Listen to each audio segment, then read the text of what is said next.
السلام علیکم ورحمۃ اللہ وبرکاتہ. حضرت تاسو خی سیدم خدی نور حالات خدی جی ډېر زیات خوشاله شو تاسو پر راوته باندې. الله تاسو له خیر درکړي. تاسو مخې ته خو جی څه گزارش کول ځانم راته بدی ښکاری، خو یو بنیادی خبره چې ما زده کړې ده د خلافت په باب کې نو او د تاسو کتابونو والد صاحب رحمه الله کتابونو او د نور اکابرو کتابونو کې نو هغه بنیادی خبره ده چې لکه حدیث کې دي چې علی مني کمنزله هارون من موسی الا انه لا نبي بعدي، او د دغه رنګي د هارون علیه السلام باره کې الله پاک بل ځای کې فرمایي واجعل لي وزيرا من اهلي هارون اخشتد به ازري واشركه في امري.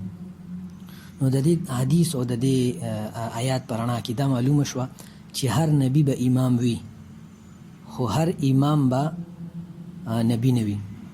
هر نبی به امام وي، خو هر امام به نبی نه وي. او دا خبره د قرآن مجید په دې آیات کې الله رب العالمین فرمایلی ده چې انی جاعلک للناس اماما، نو قال ومن ذریتی قال لا ینال عهد الظالمین. او مراد د امامت د اهل سنت او د شیعاګانو منځ کې فرق دا دی چې هغوی امام معصوم ګڼي او اهل سنت امام معصوم نه ګڼي. او شیعاګان چې کوم دي نو هغه وایي چې امام ته نسخ حق حاصلي، او اهل سنت مونږ دا وایي زمونږ اکابر چې زمونږ اسلاف چې امام ته د نسخ حق حاصل نه. او دویمه دغه دا ده چې یعنی هغوی وایي چې په امام باندې وحي راځي او مونږ وایو چې په امام باندې وحي نه راځي. او اوس د انبیاء کرام علیهم الصلوات و تسلیمات دوه کار وجي، یو د امامت ذمہ داری و او یو د خلافت ذمہ داری و. نو د امامت ذمہ داری هغه به انبیاء کرامو سره ته رسوله، او د خلافت ذمہ داری به هغه به بادشاهانو سره ته رسوله. لکه الله رب العالمین فرمای الم تر الى الملأ من بني اسرائيل من بعد موسى اذ قالوا لنبي له مبعث لنا ملكا نقاتل في سبيل الله. نو امام خو موجود و دینی رهنمایي والا، خو خلکو هغه دینی رهنمایي والا ته وي چې مونږ له دنیایي رهنمایي والا کس راولېږه. خو نبی کریم صلی الله علیه وسلم کې به یک وخت دا دوانه شیزونه موجودو، یعنی دینی رهنما او دنیایي رهنما، او د هغې نه مخکې چې کوم ترتیب نو په هغې کې به دینی رهنما بیلو او دنیایي رهنما به بیلو. بعض اوقات په دواړه یو ځای هم شو لکه داود علیه السلام او سلیمان علیه السلام کې، خو اکثر به دا بیلو لکه څنګه په دې آیات کې دي چې طالوت انتخاب هغه د دینی رهنمایي لپاره نه شوی بلکې هغه د دنیایي رهنمایي لپاره سیاست لپاره شو. او د سیاسی شخصیت هغه خلیفه دی او دینی شخصیت چې کوم دینی شخصیتونه هغه پیغمبرو، لکه په هغه زمانه کې چې کوم حزقیل علیه السلام یا بل چې کوم پیغمبرو. نو د امامت نه مراد د اهل سنت په نزدیک هغه ولایت شرعیه دی چې هغه د مؤمنینو په هغه امورو کې تصرف ساتي چې هغه دینی او دنیایي وي. په دینی امورو کې هم د هغې صحیح رهنمایي کوي، او په دنیایي سیاسي امورو کې هم د هغې دینی اعتبار سره صحیح رهنمایي کوي. او د دینی او دنیایي دواړو امورو الله رب العالمین د رسېدو لپاره د هغې لاس نیسي. نو دا ولایت دی، دا امامت دی، دا ولایت دا امامت دی. او دا مرجع دی، لکه چې دا مرجع دی.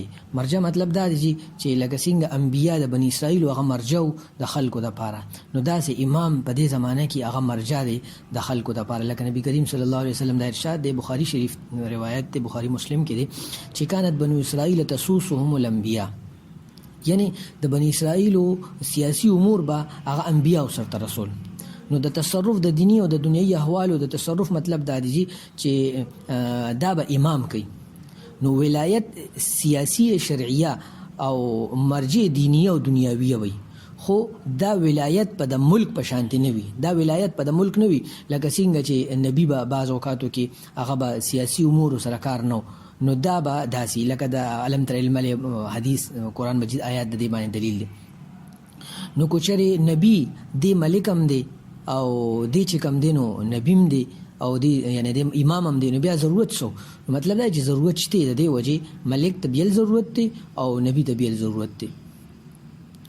او یعنی بعض اوقات دواړه بیلېدي، لکه چې کم دی نو یوسف علیه السلام هغه خو پیغمبر او خو بادشاه نو، بادشاهي بیا طلب کړه، لکه اول وزیری طلب کړه اجعلني على خزائن الارض، او بیا چې کوم دین بادشاہي طلب کړه قالوا یا ایها العزیز، چې بیا چې کله دې بادشاہ شنو بیا چې خلک ولراله خپل رونه نو ته قالوا یا ایها العزیز. نو مقام ولایت او مقام امامت دا دوانه دي د دینه مراد یعنی بادشاہ نه دی چې دا به خلیفہ. خلافت او امامت کې فرق دی چې یعنی دغه چې کوم دی امام دی کله بادشاہ کی دی شي خو دا ضروري چې خامخا دی بادشاہي. لکه علی رضی الله عنه، علی رضی الله عنه د ابوبکر رضی الله عنه وزیر دینی امورو کې، او د ابو علی رضی الله عنه د عمر رضی الله عنه او د عثمان رضی الله عنه، لکه صحاح ټول روایت په دې دلالت کوي. او لولا علی لهلك عمر دا ارشاد. او اکثر امورو کې او د روافضو یعنی دا اصطلاحهم لکه منهاج السنة النبویه کې ابن تیمیه رحمه الله فرمای چې د روافضو بنیاد هم د دین او چې هغه وته زید رضی الله عنه زید رضی الله عنه ته چې کوم یعنی د علی زین العابدین رحمه الله زوی هغه ته دا وی چې موږ به تاسو له مدد کوو چې ته موږ د ابوبکر او د عمر رضی الله عنه مبارک وې چې دې سری نو دا زما دا زما چې کوم دي د نیکو یعنی د نبی علیہ السلام وزیرانو او زما نیکو علی رضی الله عنه دا چې کوم دینو د دې دوانو د امامو د دې دوانو دینی مرجعو چې په دینی امور کې به علی رضی الله عنه خبره منله، د علی رضی الله عنه خبره منله په دینی امور کې.